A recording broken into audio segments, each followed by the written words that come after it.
poco en el contexto que había salido este libro, que fue en 2014, un año antes del Ni Una Menos. Estuvimos hablando de los femicidios, estuvimos también charlando un poco sobre las experiencias de ustedes.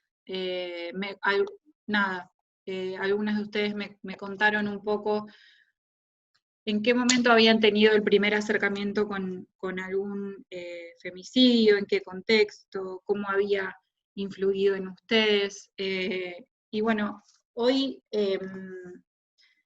vamos a volver con este libro tan importante.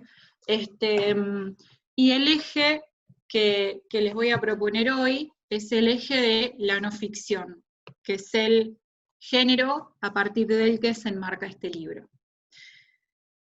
Retomando un poco, Chicas Muertas es el libro publicado en 2014, escrito por Selva Almada, una escritora entrerriana, que tiene otros libros de ficción, como Ladrilleros, El viento que arrasa, El desapego es una manera de querernos.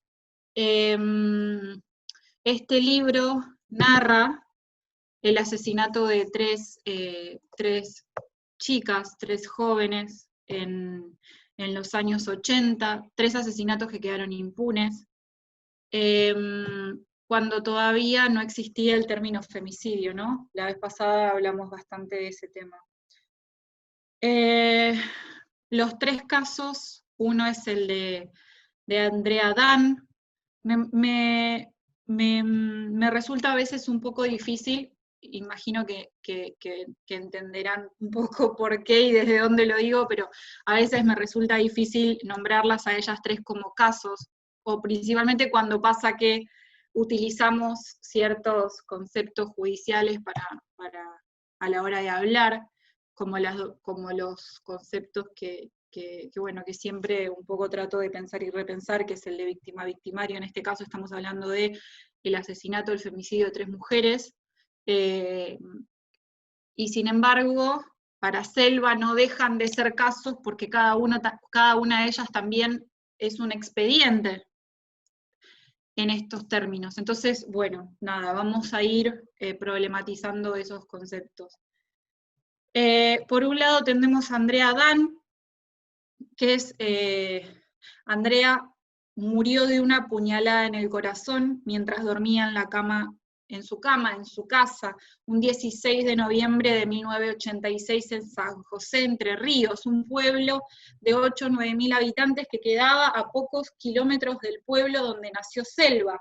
Y ella escucha, como vimos la vez pasada, la historia de este femicidio, escuchando la radio mientras su papá hacía un asado en el patio de su casa. Andrea tenía 19 años cuando fue asesinada, estaba de novia y estudiaba el profesorado de psicología. Por otro lado, yéndonos a otra provincia, en este caso a Chaco, María Luisa Quevedo tenía 15 años y fue asesinada el 8 de diciembre de 1983. En un momento Selva, cuando menciona la noche en el que salieron la familia a buscar a María Luisa Quevedo, dice, y en Capital se estaba celebrando la asunción de Alfonsín, ¿no? Contextualizando un poco el momento de la desaparición de María Luisa. María Luisa tenía 15 años y había salido de su casa para ir a trabajar, trabajaba como empleada doméstica. Su cuerpo fue violado y estrangulado y estuvo desaparecido unos días hasta que lo hallaron en un baldío en las afueras de la ciudad. Nos movemos de nuevo, el tercer caso, Sarita Mundín, en este caso en Villanueva, Córdoba, desapareció el 12 de marzo de 1988, sus restos, aunque no hubo certezas de que fuera ella, aparecieron el 29 de diciembre de ese año, a orillas de un río de Villanueva. O sea, desapareció el 12 de marzo y apareció el 29 de diciembre. Tampoco hubo un culpable, los 3 crímenes quedaron impunes. Todo esto a modo de repaso. Me interesa saber, como hicimos un poco la otra vez, quiénes de ustedes pudieron leer un poco el libro, aunque sea que me muestren con la mano, quienes pudieron seguirlo un poco, les estoy viendo. Perfecto. Bárbaro. Bárbaro. Buenísimo. Ahora bien, les dije que en este encuentro íbamos a ver el tema de la no ficción, el género no ficción. Yo quiero que ustedes me digan qué saben de la no ficción. Si alguien quiere levantar la mano para decirme qué idea tienen de la no ficción, de qué se trata una no ficción, qué implica el género no ficción, así al menos por arriba, alguna idea que tengan y lo vamos charlando. Me interesa saber qué piensan. Los orígenes de la no ficción empiezan más o menos en la década del 60, cuando tanto en América Latina como en Estados Unidos empezaron a publicarse, Sole decía, es como me nombraba algo de esta como mezcla entre periodismo y el usar recursos de la literatura. Bueno, es eso, cuando empezaron a publicarse historias reales, narradas al estilo de una novela o de un cuento. Y un poco como mencionaba recién Ceci, nosotros tenemos a uno de los grandes referentes de la no ficción, porque si bien se consideró como inaugurada la no ficción norteamericana con el libro A Sangre Fría de Truman Capote, que tengo acá, tengo una de las ediciones que tiene 1000, 1.000.000 y miles de películas y traducciones y demás. Este libro, A Sangre Fría, fue publicado recién en 1966 por Truman Capote. Truman Capote lo que hace es sumergirse en un pueblo donde masacraron a una familia. Era, bueno, una madre, un padre y 2 hijos, los masacraron en su propia casa, y se trataba de dos personas que habían 2 ex convictos, digamos, que salieron en libertad condicional, y a partir de la información que uno de esos convictos recibió de un compañero de cárcel, creían que la familia, que era la familia Clutter, albergaba un cajón con dinero. Bueno, la cuestión es que no encontraron ese dinero, igual los mataron. Eran de un pueblo de Kansas. Truman Capote viaja y se instala en este pueblo para conocer qué era lo que había pasado, para entrevistar a familiares, a vecinos, vecinas y demás, y escribe esta historia, que también es la historia de los 2 asesinos, ¿no? Smith y Hickok. Así que bueno, reconstruye como estas 2 caras. Según, ¿no?, las referencias norteamericanas, en el 66 queda inaugurada la nueva corriente narrativa que se llama nuevo periodismo. Sin embargo, muchos años antes, en 1957, pensemos que son 9 años antes, Rodolfo Walsh escribía Operación Masacre, acá en Argentina. Este libro, que es de Ediciones de la Flor, en este libro Walsh, al principio, en una especie como de prólogo, él cuenta cómo fue que esta historia apareció ante él. Dice que estaba tomando un café y que, dice, en una noche asfixiante de verano, frente a un vaso de cerveza, un hombre me dice, hay un fusilado que vive. Y es a partir de ese, sí, ahí Emilce dice, el fusilado que vive, el famoso fusilado que vive, y cuestión que no era un solo fusilado que vivía, sino que eran 7 en total, de ese fusilamiento de José León Suárez, la noche de él, creo que era el 9 de junio, si no me equivoco, sí, creo que era 9 de junio, del 56. Sin embargo, la gran diferencia entre estos 2 libros, y agarro estos 2, tengo también a Wolf, de Estados Unidos, tengo también este de Tomás Eloy Martínez, por ejemplo, tiene un montón Martínez, pero La Pasión según Trelew. Pero agarro estos 2, ¿por qué? Porque ¿Cuál es la diferencia principal y cuál es la impronta más importante que tiene la no ficción en América Latina y con Walsh a la cabeza en Argentina? Es que la no ficción que viene a traer Rodolfo Walsh es una no ficción de denuncia. Es una no ficción que viene a denunciar estos fusilamientos de José León Suárez y que se enmarca como, yo creo que es, que marca un camino a partir del cual muchas autoras y autores seguimos, ¿no? Esto de usar la no ficción como una herramienta para poder hacer públicas situaciones de violencias y de todo tipo de violencias, ¿no? Pero creo que esa es la principal diferencia entre Walsh y Capote, a grandes rasgos, y por qué la impronta latinoamericana es distinta, muy distinta a la norteamericana de no ficción. Y un poco lo que decía Sole en relación a esto de no ficción como un género literario que aplica técnicas narrativas de la ficción para narrar hechos reales. ¿Con qué objetivo? Y con transmitir una fuerza emotiva que muchas veces estaba ausente en las crónicas periodísticas tradicionales, en las crónicas que encontrábamos en los diarios o revistas de la época. Y técnicas, yo le preguntaba a ella qué técnicas pensaba, ella nombró la descripción, totalmente sí. Podemos sumar a estas técnicas, por ejemplo, la de la construcción de personajes. Yo creo que ningún personaje que se nombra en una no ficción es aleatorio. Cada vez que aparece un nombre se construye un personaje. Hoy vamos a ver qué personajes elige Selva.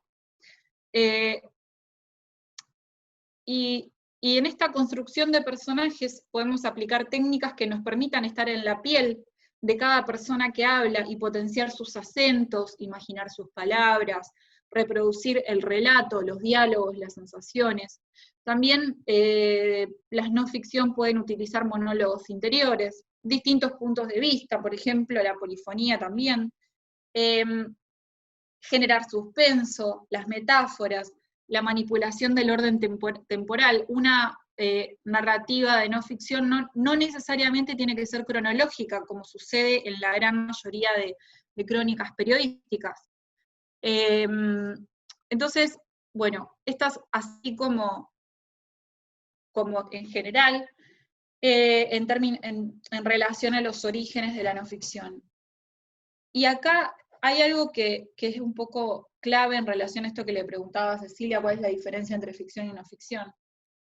La principal diferencia es que, por un lado, la no ficción es autorreferencial, o sea, es un periodismo desde su autor, que elabora un pacto con el lector en el que le dice, bueno, vos vas a leer este libro, si dice que es de género no ficción, esto que te voy a contar, la base de esto que está escrito, detrás de todo esto hay una verdad. Esa es la principal diferencia de la no ficción con la ficción. Hay un pacto autor-lector en el que te dice, bueno, esto está basado en hechos reales, esto parte de una verdad. Obviamente que, bueno, podríamos estar un montón de tiempo discutiendo en relación a estas diferencias y en relación a las experiencias a partir de las cuales los escritores de ficción escriben esos libros de ficción. Dicen que por lo general siempre hay experiencias personales que guían esos textos, por más que sean ultra ficticios, que hay un determinado límite para esas representaciones. Pero esa es digamos, la clave de la no ficción, que es autorreferencial. Y por otro lado, que de nuevo, en América Latina, ese periodismo de autor, ese pacto autorreferencial, tuvo que ver y estuvo ligado a una denuncia. Y también en esto de de poesía, de no ficción, está por ejemplo el libro Tarde en apagarse, de Silvina Giaganti, que habla que tiene que ver con sus experiencias personales, algunas muy crudas, y sin embargo lo hace desde la poesía.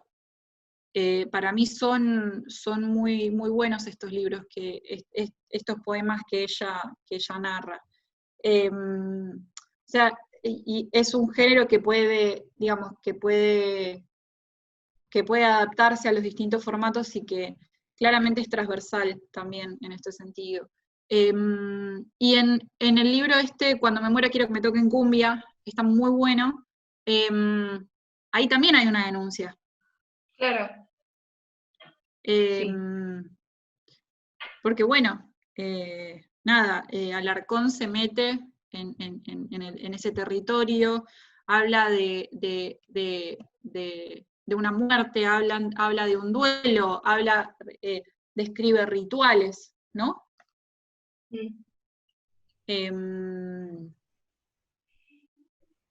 Pero digamos, todos tienen en común, ahora yendo también a Chicas Muertas, que hay una posición activa del narrador o la narradora, en donde no solamente le estás diciendo al lector que esto que va a leer es un hecho que sucedió, sino que también hay una posición activa de investigación, de escritura, de entrevista. Ahora lo vamos a ir viendo. Más allá de ahora de que hablemos sobre las malas, les recomiendo mucho el otro libro de Camila, que es El viaje inútil. Es un poco difícil de conseguir porque, más que nada en este momento con la pandemia, porque la editorial es una editorial muy chiquita y es cordobesa, y estaban como medio frenados con la distribución, pero bueno, seguramente vuelvan pronto a las librerías de acá. Pero justamente en El viaje inútil, Camila aborda mucho esto de lo que es la escritura, cuál es el rol de la escritura en su vida. Me parece que en Las malas hace como ese retrato social de qué es lo que le toca vivir a ella y a sus compañeras en la calle, y en El viaje inútil ahonda más en esa experiencia de la escritura transexual, dice ella. Entonces, me parece que si les interesa este tipo de escritura, y si leyeron Las malas, les aconsejo que lean ese libro porque la verdad es que es muy rico. Y bueno, yo lo tengo por allá, pero me anoté un montón de cuestiones que me parecieron como maravillosas. Y yo creo que en definitiva, hay algo también un poco que es una decisión un poco política, que tiene que ver con, no sé, por ejemplo, vamos a ver un ejemplo. Cuando, antes de decidir publicar o no Porque volvías cada verano, que es un libro que escribí, yo pensaba que una de las opciones era publicarlo como ficción, antes de incluir la documentación judicial. Era una posibilidad, sí, totalmente. Era una historia ficticia, pero muy real en su raíz, en el hecho de que es una historia que le ocurre a gran cantidad de mujeres en Argentina. Pero ¿qué pasa? Una vez que ya decidí incluir los documentos judiciales, hubo como hay una posición también política en esa narración que tiene que ver con asumir que se trata de una historia real, con el peso que tiene asumir eso. Entonces, si bien sin dudas que las escrituras de no ficción, justamente hay documentación, hay hechos reales, también hay, por ejemplo, reconstrucciones o descripciones un poco ficcionadas de ciertos personajes. Siempre hay como una delgada línea en la que caminamos quienes nos asumimos o quienes escribimos en ese sentido.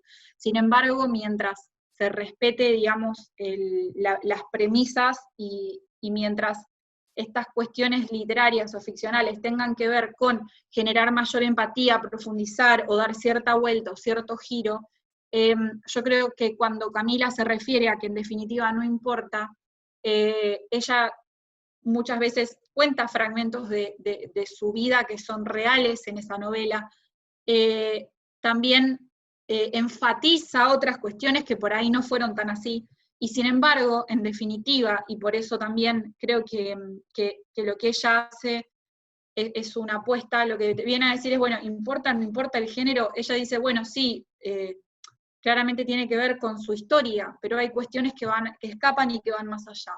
Por eso yo a veces digo que también tiene que ver con una forma de pararse en el mundo, con una apuesta política a la hora de escribir, con asumir ciertos riesgos, con elegir de qué manera narrar una historia. Pero sí, yo, digamos, lo leí como una no ficción, entendiendo los riesgos que podía tener, ¿no? Con esto de ciertas historias, ciertos personajes enfatizados, pero muchos de esos fragmentos basados en su historia. ¿Qué particularidad tiene este libro? Bueno, si en algún momento lo buscan, van a encontrar por lo general a veces algunas críticas que le hacen a Emmanuel Carrère, porque dicen, pero escúchame, vos escribiste este libro para defender a Román, porque ¿qué pasa? Carrère se mete como, él lo que quiere hacer es entender qué fue lo que pasó, ¿no? Entonces, claramente, obviamente que entrevista las personas que vivían, obviamente a la familia no porque los mató a todos, pero Carrère cuenta cómo se entera de este caso, cuenta por qué lo atrapó este caso, y lo que más me interesa de este libro, y esto es algo que, no sé, no viene al caso, pero se los voy a contar igual, es cómo problematiza al victimario. ¿Por qué? Porque, no sé, ¿qué pasa con los abusadores y con los violadores? Se genera esto de, son monstruos. No son monstruos, son personas de carne y hueso que están más cerca de lo que pensás. Entonces, esto que sucede muchas veces en los medios o en las historias fantásticas o en general, Carrère rompe con esa imagen y lo que hace es ir y decir, te quiero entrevistar. ¿Y por qué digo que lo problematiza? Porque hay un momento del libro que voy a compartirles pantalla, un segundo, justo lo tengo acá conmigo. Carrère le escribe una carta a Jean-Claude Román diciendo que quiere entrevistarlo. Y esta carta, ponele que es interesante, es del 93. Se las leo por arriba. Carrère le dice, señor, puede que le choque mi iniciativa. Jean-Claude Román ya estaba preso por el homicidio de la familia. Dice, no obstante correr ese riesgo, soy escritor, autor hasta la fecha de 7 libros, de los que les envío el último publicado.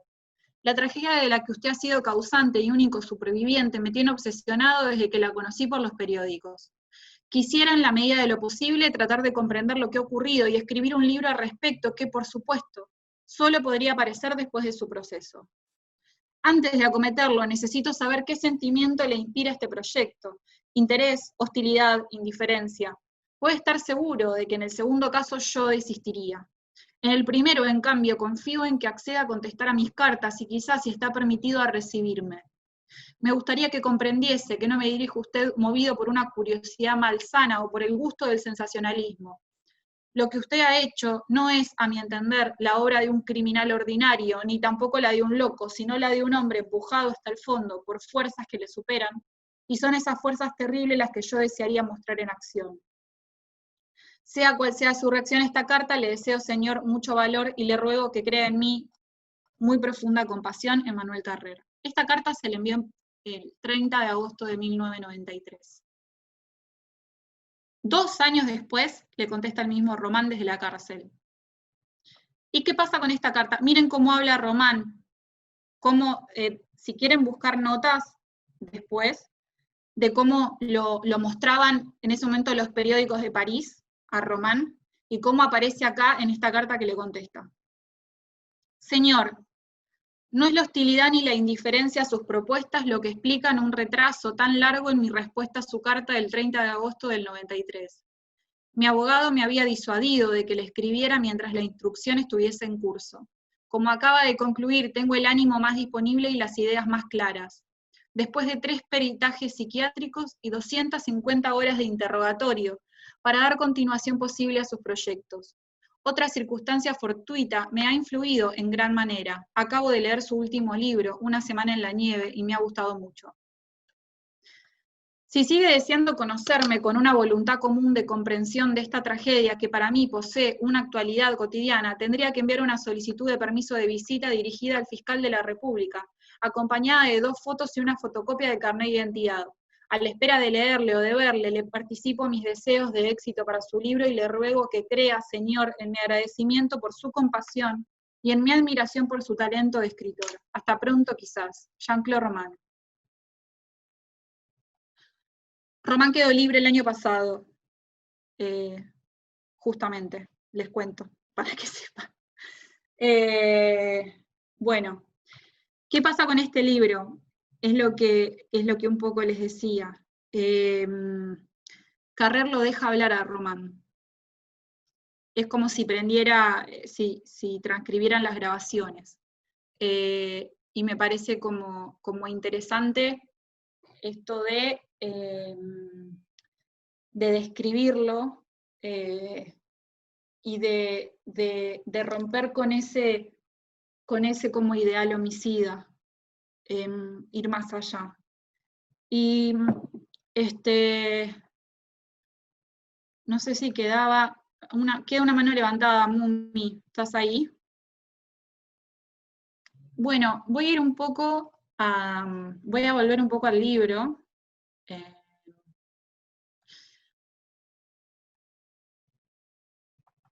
El libro de Selva, ¿es una denuncia?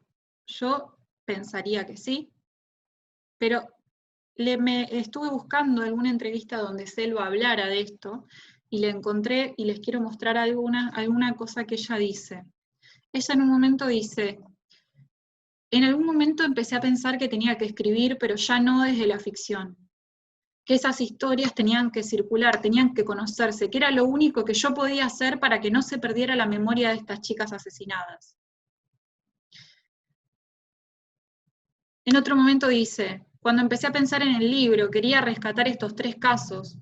Creo que mi idea iba más por el lado de la crónica policial, pero a medida que me fui metiendo en la escritura me fui dando cuenta de que no iba por ahí, de que el libro no pretendía ser un policial, ni un ensayo sobre violencia de género, ni una investigación periodística, que lo que quería contar era otra cosa, era una cosa más íntima, y era mi relación con la violencia contra las mujeres, mi propia experiencia siendo mujer joven, de clase media baja en la provincia de Entre Ríos.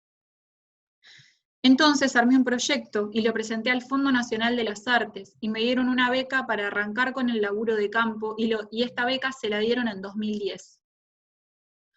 Nunca había trabajado con no ficción, si bien es un género que me gusta y leo mucho, nunca lo había probado del otro lado, del lado de la escritura. Me sentía muy insegura, me preguntaba, ¿hasta dónde suelto la cosa más literaria? ¿Cuándo tengo que ser más precisa y cuándo no? Y creo que esto dice un poco Selva en una de sus entrevistas, y creo que es la pregunta que nos hacemos todos quienes en algún momento queremos narrar una historia de esta manera. Entonces Selva, en este libro, lo que hace es, antes que nada, firma un pacto con quienes vamos a leer y dice: mira, estas 3 historias que voy a contarles son verdad, sucedieron. Y también se asume como narradora de estas historias, pero también como investigadora. Y eso es lo que me importa que veamos hoy. O sea, ella no esconde su subjetividad, no habla desde una investigación periodista que dice: no, bueno, yo soy objetiva, tomo distancia, veo los hechos. No, mira, acá hay una narradora que está presente y cuya historia está trazada por la violencia desde muy pequeña, como casi todas. Y sería como muy...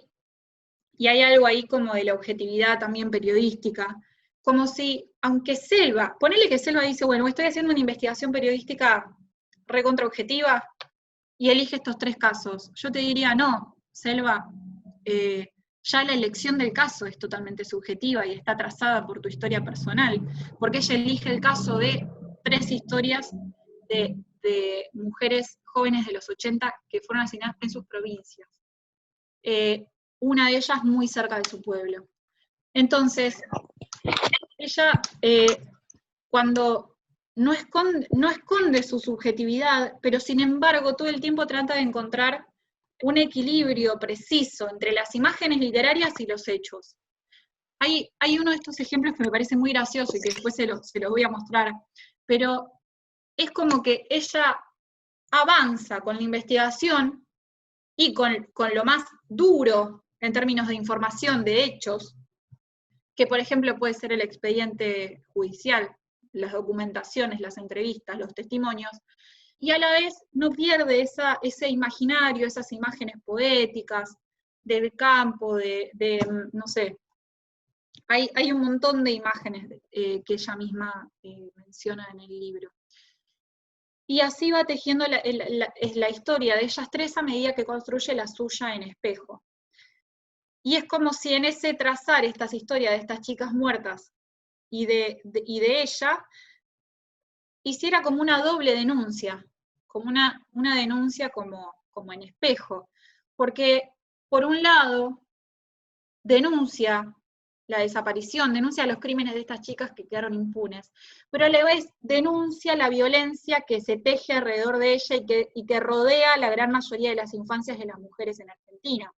Y para eso cuenta ciertas historias de violencia de su infancia. Y también denuncia en relación a ellas tres, por ejemplo, en algunos casos, a instituciones sociales que fueron cómplices en términos de violencia e impunidad.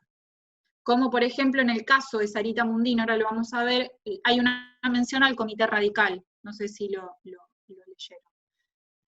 Pero vamos un poco a esto de, pensando que Selva Almada se inscribe en este género de no ficción, enmarcado a la denuncia, ¿no? A la impronta latinoamericana, vayamos un poco a estas denuncias que hace Selva hacia el interior de su infancia. En la página 53, ella empieza el capítulo 4 de esta manera.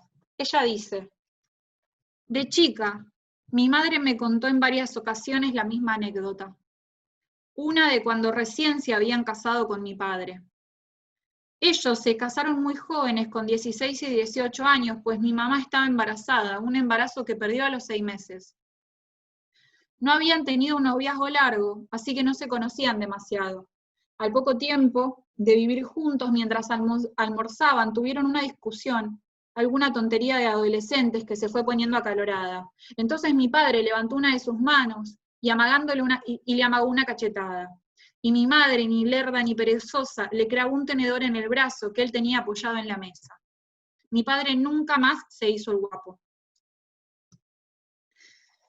Cada vez que me contaba esa anécdota me quedaba pensando cuál de esos tenedores. Me encantaba ese juego de cubiertos con mangos de acrílico amarillo que les había regalado para el casamiento.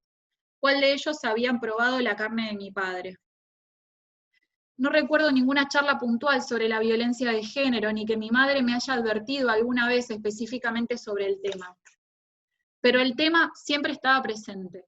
Cuando hablábamos de Marta, la vecina golpeada por su marido, la que a su vez descargaba sus propios puños sobre sus hijos, sobre todo en el Ale, un nene que dibujaba solamente arañas.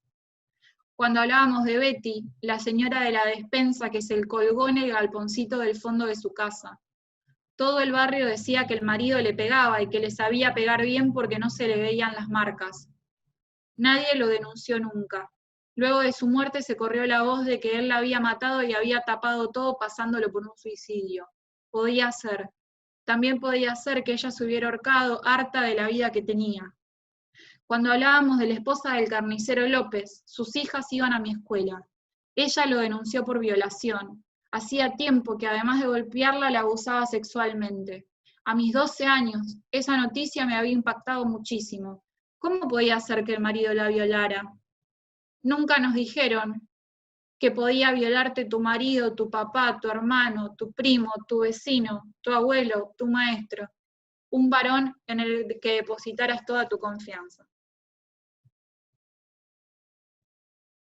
Eso es lo que ella, de lo que ella habla cuando habla de esa como cuando digo, ¿no?, que ella hace como esta denuncia a partir de las historias de su infancia.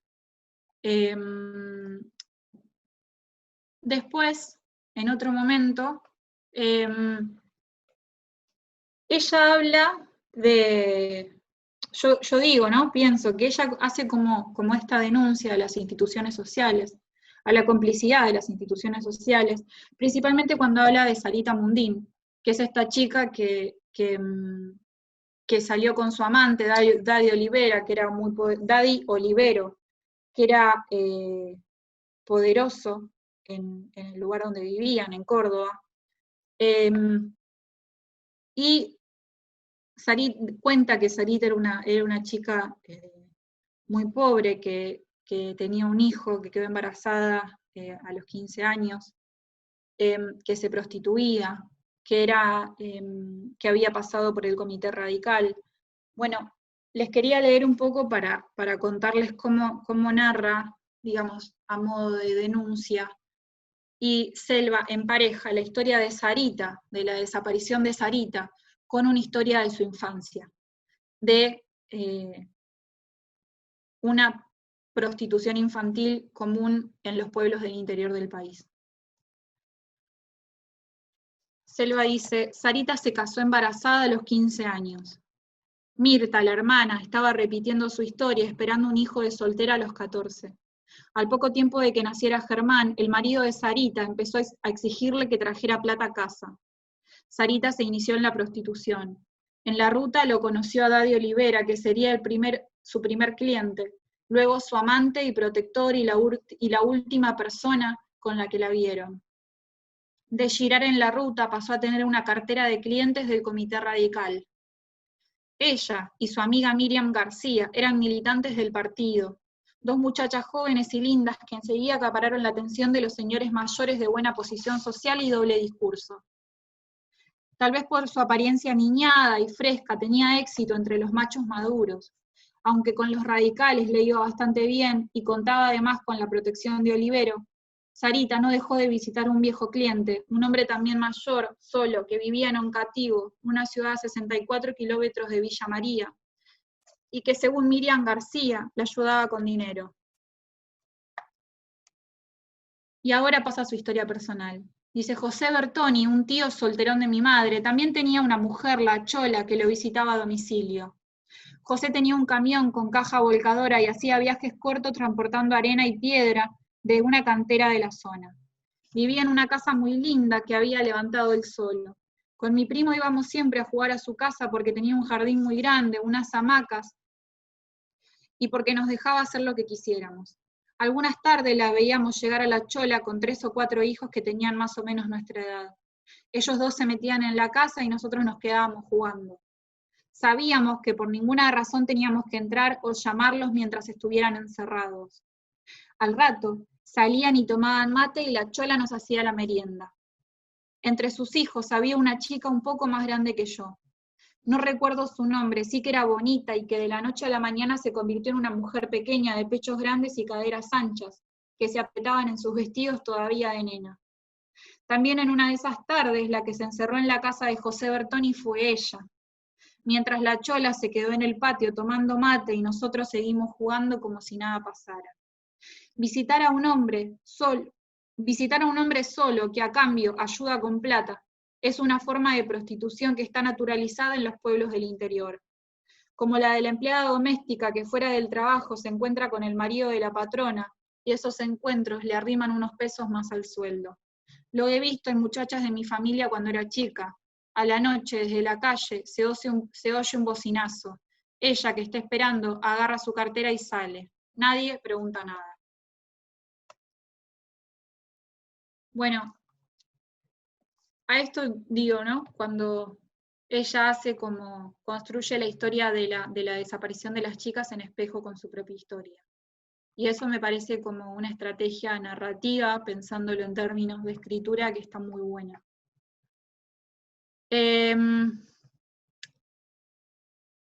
Y ahora, pensando un poco, ¿no? Y esto también en esto de ser activas a la hora de leer el libro. Cuando yo digo que Selva es narradora y a la vez investigadora. Selva va dejando todo el tiempo huellas de su investigación en el texto, todo el tiempo, y va tejiendo esos testimonios y esas entrevistas y esos documentos a medida que va narrando las historias. Acá, por ejemplo, en este caso, en la página 57, cuando ella habla de Sarita y cuenta su historia, de pronto menciona un testimonio de Mirta, la hermana de Sarita, y dice que el último día, antes de que Sarita desapareciera, lo pasó junto a Mirta.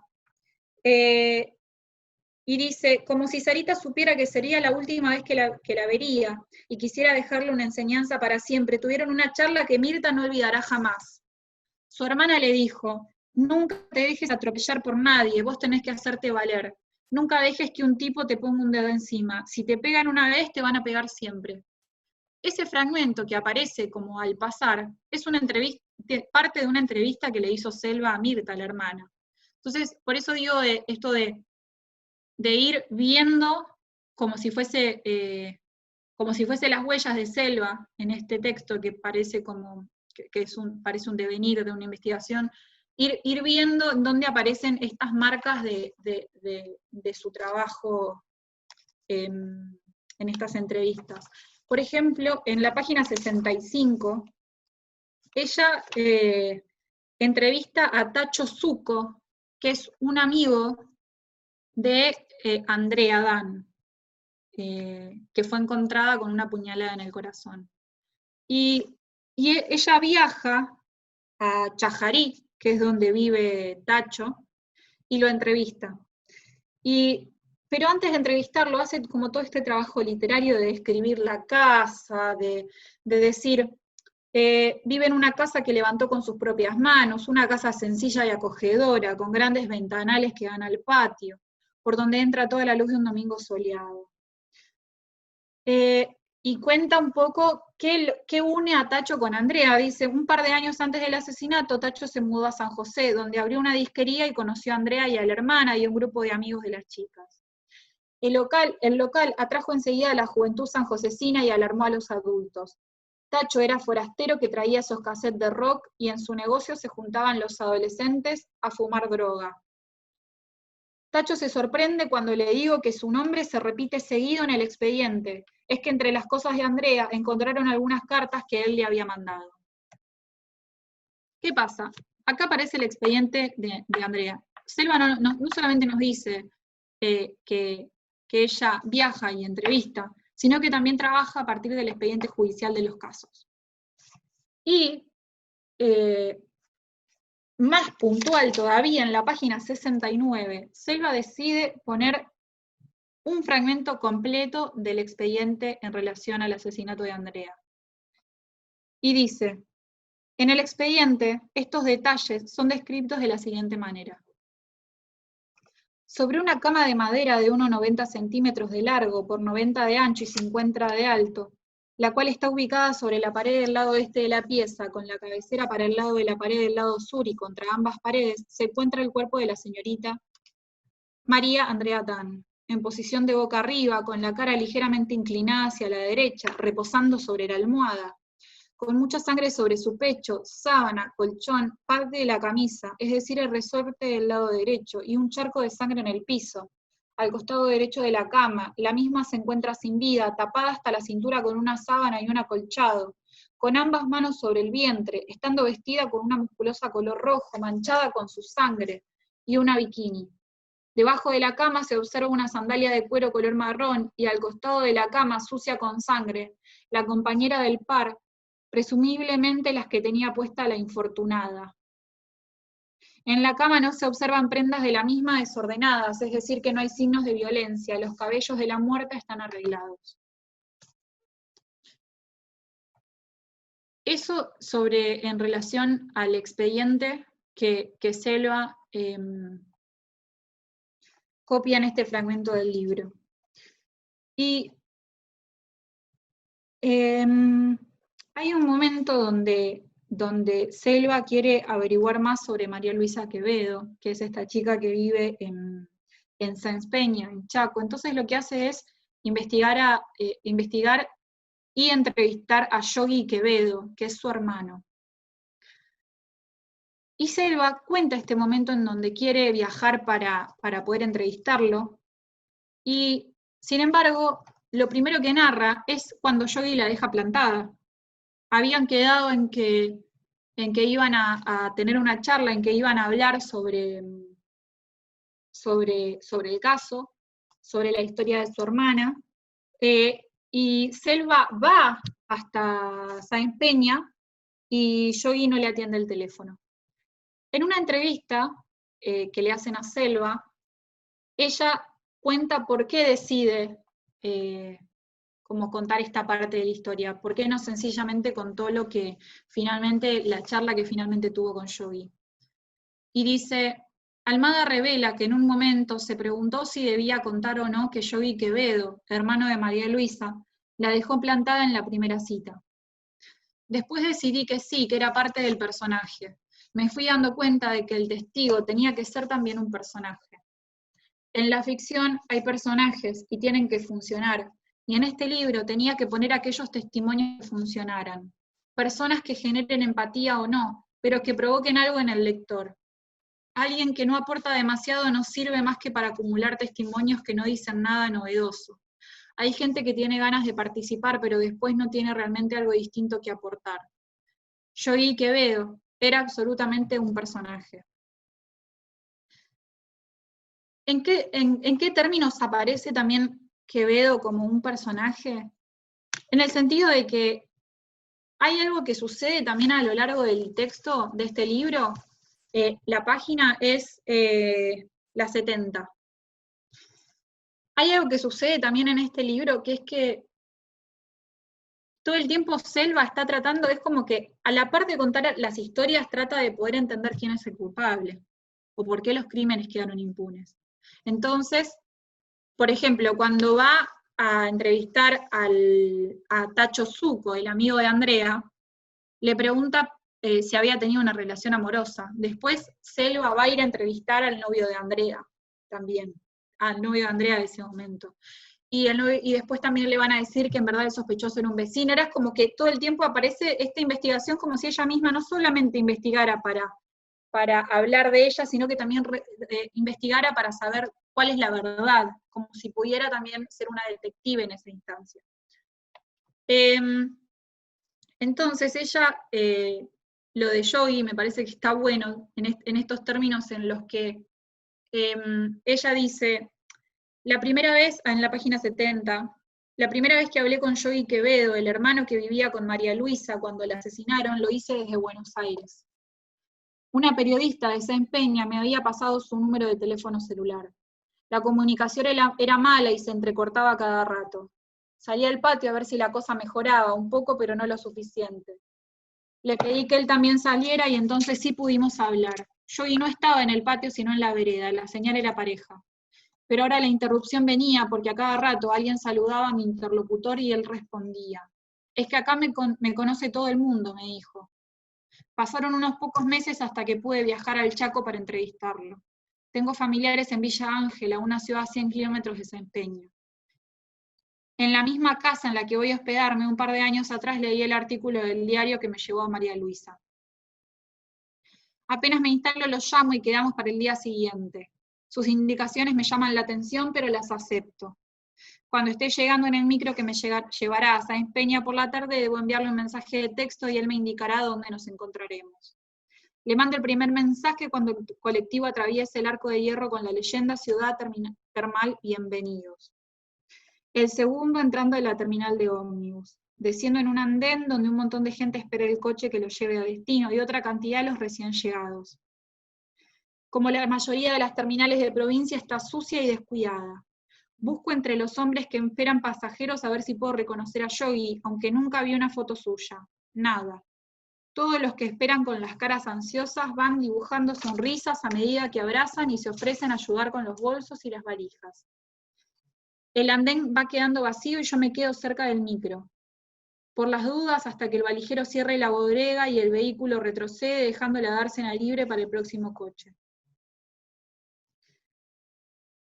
Y después narra cómo va a buscarlo hasta el lugar donde trabajaba, cómo lo espera, y Yogi no aparece, no le atiende el teléfono, da directamente el contestador y tiene que volver a esta ciudad donde estaba parando en Villa Ángela. Después vamos a ver cuál es la conversación que tiene con Yogi la próxima vez, pero me interesa como que ustedes puedan leer que un poco aparecía esto en El adversario, en Letetia o El fin de los hombres, cómo aparece la huella de los narradores, cómo escriben estos momentos en primera para contar la reconstrucción de los hechos, para entender que acá siempre hubo una persona que estuvo buscando para poder narrar esta historia.